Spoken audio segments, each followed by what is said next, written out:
আল্লাহর ঘর বাইতুল্লাহ, বাইতুল্লাহ হলো হেড, কথা বলেন ঠিক কিনা, এটা হলো মেইন।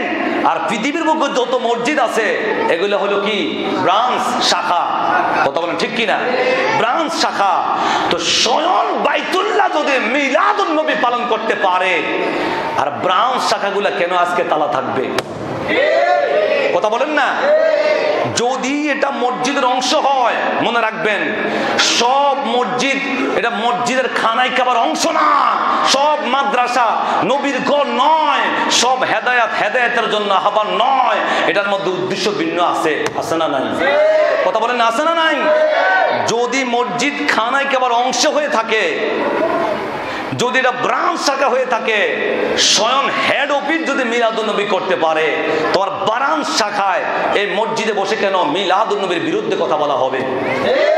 কথা বলেন ঠিক কিনা? মিলাদুন নবীর বিরুদ্ধে কেন কথা বলা হবে? তাহলে বোঝা গেল এই মসজিদ আর এই মিম্বার আমার নবীর পক্ষের মসজিদ আর মিম্বার না। কথা বলেন ঠিক কিনা?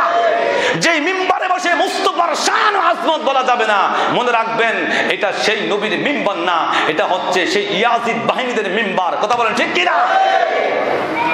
কথাগুলো দুঃখের সহিত এই জন্য বলতে হয়।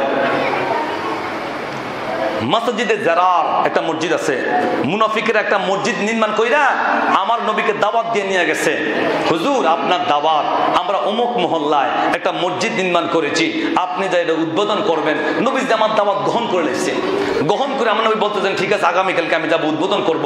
অনেক আয়োজন করেছে, নবী এসে মসজিদ উদ্বোধন করব। আচ্ছা সাধারণ পাবলিকের প্রশ্ন হলো, মসজিদ তো আল্লাহর ঘর, তাহলে এটা নিয়ে এত দলাদলি থাকবে কেন? এটা প্রশ্ন আছে না সাধারণ মানুষের, যে মসজিদ কার ঘর? আল্লাহর ঘর, এটা নিয়ে এত দলাদলি থাকবে কেন? আমার নবী দাওয়াত গ্রহণ করে নিলেন, আগামীকাল উদ্বোধন। জিবরাইল আমিন এসে বলতেছেন ইয়া রাসূলুল্লাহ আপনি এই মসজিদে যাবেন না, উদ্বোধন করবেন না।